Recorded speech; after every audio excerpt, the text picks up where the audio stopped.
सभी को मेरा नमस्कार। तो कैसे हैं आप सब लोग? मैं अच्छी हूँ। वेलकम है आपका मेरे चैनल मधु के ब्लॉग में। तो फ्रेंड्स, मैं सुनाने जा रही हूँ आपको फिर से एक आज अच्छी सी कहानी। तो सुनिएगा और बताइएगा कि आप लोगों को कैसी लगी। तो फ्रेंड्स, शुरू करती हूँ आज की कहानी को। बहुत समय पहले की बात है। किसी नगर में एक बेहद प्रभावशाली महंत रहते थे।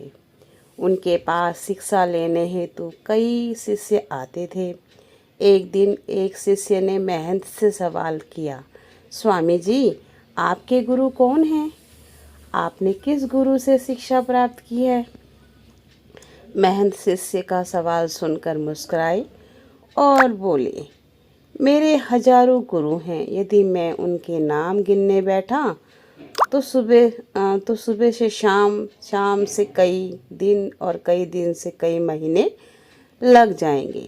लेकिन फिर भी मैं अपने उन गुरुओं का नाम तुम्हें नहीं बता पाऊंगा। लेकिन इनमें से 3 गुरु जो मेरे विशेष हैं, उनमें से उनके बारे में मैं तुम्हें ज़रूर बताऊंगा। एक था चोर।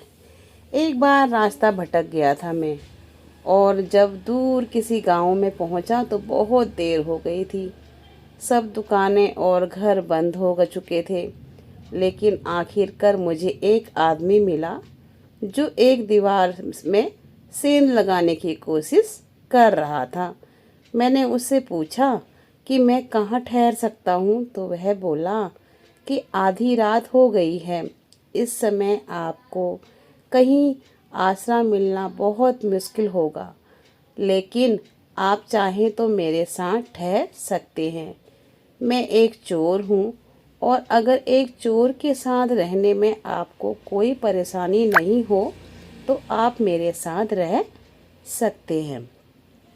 वह इतना प्यारा आदमी था कि मैं उसके साथ कई महीने रह गया और मुझे पता भी नहीं चला। वह हर रात मुझे कहता कि मैं अपने काम पर जा रहा हूँ, तुम आराम करो और प्रार्थना करो कि जब तक मैं काम से नहीं आ जाता तब तक तुम यही दुआ करना कि मैं सही से घर आ जाऊं। तो मैं उससे पूछता कि तुम्हें कुछ मिला? तो वह कहता कि आज तो कुछ नहीं मिला, पर अगर भगवान ने चाहा तो जल्द ही कुछ मिल जाएगा। वह कभी निराश और उदास नहीं होता था, हमेशा मस्त रहता था। मुझे उससे बहुत सीख मिली, क्योंकि हर रोज़ कुछ ना कुछ थोड़ा बहुत ही लेके आ पाता था। ज़्यादा ना लाने पर भी वह उदास नहीं होता था। लेकिन परिश्रम जो वो रोज़ ही करता था, रोज़ ही जाता था, कुछ ना कुछ उसके मिलने की तलाश में रहता था, मतलब कि मिलेगा मुझे, तो इसकी तलाश में वो रहता था। और रोज़ ही वहाँ से निकलता था, यानी घर से। और लेकिन जिस दिन कुछ भी नहीं मिलता था, उस दिन भी वह निराश नहीं होता था, और वो यही कहता था कि भगवान चाहेंगे तो बहुत ही जल्दी सब कुछ पूरा हो जाएगा। दोस्तों, आपने अक्सर देखा होगा कि बहुत से लोग बहुत जल्दी निराश हो जाते हैं। अगर एक दिन में कोई काम नहीं बनता है तो ऐसे बिल्कुल ऐसे हाथ पैर फुला देते हैं, अपने भी और साथ में रहने वाले के भी, कि अब कैसे होगा, क्या होगा, अब हम कैसे करेंगे, ऐसे खाएंगे, कैसे जिएंगे, कैसा हमारा भाग्य होगा। मतलब बहुत कुछ बहुत जल्दी ही निर्णय ले लेते हैं। और उसके बाद जो है मतलब इसका इतना ज़्यादा उसका असर पड़ता है, तो आगे से उसका मन किसी भी कार्य में करने में, जाने में, या किसी भी नए कार्य को करने में भी मन नहीं करता। तो ये सीख मुझे उस चोर से मिली कि कभी भी निराश नहीं होना चाहिए, दिन प्रतिदिन प्रयत्न जरूर करना चाहिए। भाग्य में अगर हमारे कुछ होगा तो हमें अवश्य ही मिलेगा। तो सबसे पहला जो मेरा गुरु था वो वही व्यक्ति था जिससे कि मुझे सबसे बड़ी ये सीख मिली। वैसे बहुत गुरु हैं, लेकिन 3 गुरु मेरे विशेषकर हैं, जिनमें कि पहला एक चोर था। तो दूसरा गुरु था मेरा एक कुत्ता। तो दूसरा गुरु मेरा कौन था? एक कुत्ता था। एक बहुत गर्मी वाले दिन में बहुत प्यासा था और पानी की तलाश में घूम रहा था कि एक कुत्ता दौड़ता हुआ आया, वह भी बहुत प्यासा था।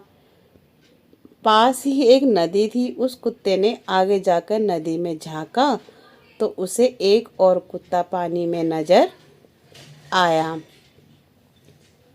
तो क्या हुआ, उसने उसमें अपनी परछाई देखी। कुत्ते को क्या हुआ, बहुत ही डर लग गया। वो अपनी परछाई को देखकर बहुत ज़्यादा डर गया और भौंकने लगा। भौंकता भौंकता वो पीछे की तरफ हट जाता, लेकिन उसे प्यास बहुत लगी थी। लेकिन अब वो क्या करता, प्यास लगने के कारण वो जैसे ही वापस जाता तो उसकी प्यास उसे फिर आगे ले आती। तो उसने क्या करा, उसने क्या करा कि डर मतलब उसने कहा कि अगर मैं डर इसी तरीके से डरता रहूँगा तो मैं तो प्यासा ही मर जाऊँगा। अगर मैंने इस जो सामने वाला जो कुत्ता है इससे अगर मैंने लड़ लिया तो जो है मुझे वैसे भी परेशानी होनी है और हो सकता है कि ये मुझसे डर जाए और मैं पानी पी लूँ। और अगर मैं नहीं इसके में कूदा, नहीं मैंने पानी पिया तो मैं वैसे भी मर जाऊंगा। इस डर को उसने जो है पीछे छोड़ा और उसके बावजूद वो नदी में कूद पड़ा और कूदते ही वह परछाई भी गायब हो गई। उस कुत्ते के इस साहस को देखकर मुझे एक बहुत बड़ी सीख मिल गई। अपने डर के बावजूद व्यक्ति को छलांग लगा लेनी चाहिए। सफलता उसे मिलती ही मिलती है जो व्यक्ति डर का साहस से करके मुकाबला करता है। वो प्रत्येक कार्य में सक्सेस ज़रूर होता है। तो वही हुआ, कुत्ता डरता रहा और जब उसे लगा कि मुझे वैसे भी मर जाना है प्यासे प्यासे, क्योंकि आपने देखा होगा कि जो कुत्ते होते हैं उन्हें बहुत ही ज़्यादा गर्मी लगती है और जब पानी की प्यास उन्हें लगती है तो कहीं भी पड़ा हुआ पानी पी लेते हैं। नालियों में से भी देखा होगा आपने, क्योंकि उनसे बर्दाश्त नहीं होता। प्यास तो खैर किसी को भी बर्दाश्त नहीं होती, लेकिन इस तरीके से तो नहीं होता ना जिस तरीके से कुत्ते कर लेते हैं। तो कहीं नाली में है, कहीं कुछ है, तो कुछ इस तरीके का प्यास अपनी बुझा लेते हैं। तो उस कुत्ते ने भी ऐसे ही करा, अपने डर को पीछे छोड़ा और पानी में कूद गया और फिर जल्दी से जल्दी पानी पीने लगा। फिर उसने कूद कर ये देखा कि उसमें तो कोई परछाई भी नहीं है। अगर वो इसी डर से पानी नहीं पीता तो क्या होता, वो प्यासा ही मर जाता। तो ये मेरे लिए बहुत बड़ी सीख थी कि अगर हम अपने डर को मतलब हम डर को भगा सकते हैं तो उससे क्या हो सकता है, हमें सफलता मिल सकती है। और अगर हम अपने जिस चीज़ से हम डर रहे हैं, हम सोचेंगे भाई हम इस डर से तो ऐसे हो जाएगा, इस डर से तो ऐसे हो जाएगा, और हम उस काम को करेंगे ही नहीं, तो हमें सफलता कभी भी नहीं मिल सकती और वो डर हम पर हावी हमेशा के लिए हो जाएगा। तो दूसरा गुरु मेरा वही कुत्ता था और पहला गुरु मेरा हुआ चोर और दूसरा गुरु मेरा कौन हुआ, एक कुत्ता। और तीसरा गुरु मेरा हुआ एक छोटा सा बच्चा। अब बच्चा कैसे मेरा गुरु हुआ इसके बारे में तो मैं आपको बताता हूँ। मैं एक गांव से गुजर रहा था। मैंने देखा एक छोटा बच्चा एक जलती हुई मोमबत्ती ले जा रहा था। वह पास के किसी गिरजाघर में मोमबत्ती रखने जा रहा था। मजाक में ही मैंने उससे पूछा, क्या यह मोमबत्ती तुमने जलाई है?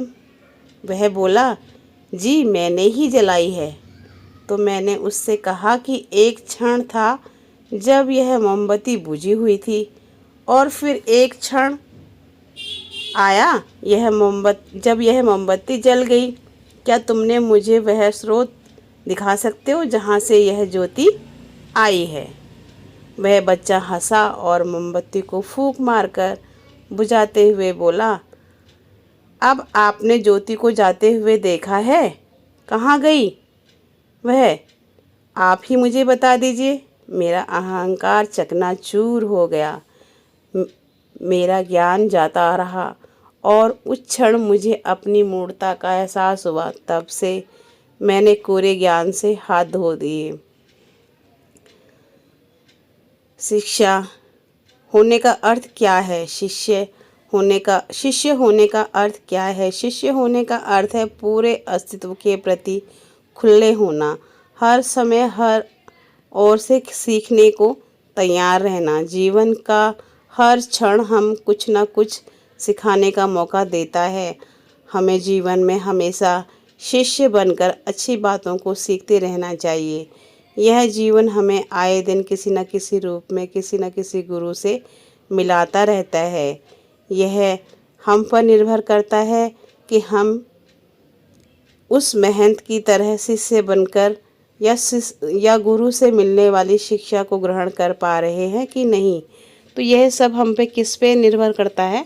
यह सब हम पे निर्भर करता है। तो कैसी लगी आपको आज की कहानी बताइएगा ज़रूर। जो भी मेरे चैनल पर न्यू है तो प्लीज़ चैनल को सब्सक्राइब कीजिएगा, सपोर्ट कीजिएगा। और आप लोगों के सपोर्ट की हमें बहुत बहुत बहुत ज़रूरत रहती है। तो सुनिए आपने आज 3 गुरुओं की कहानी। उस महंत के 3 गुरु कौन थे विशेषकर, जिनके बारे में उन्होंने उसे सभी को अपने शिष्यों को बताया। तो चलिएगा फिर मिलते हैं कल एक अच्छी सी नई कहानी या कोई व्लॉग के साथ में। इसी के साथ okay, bye bye, good day, take care friends, bye bye.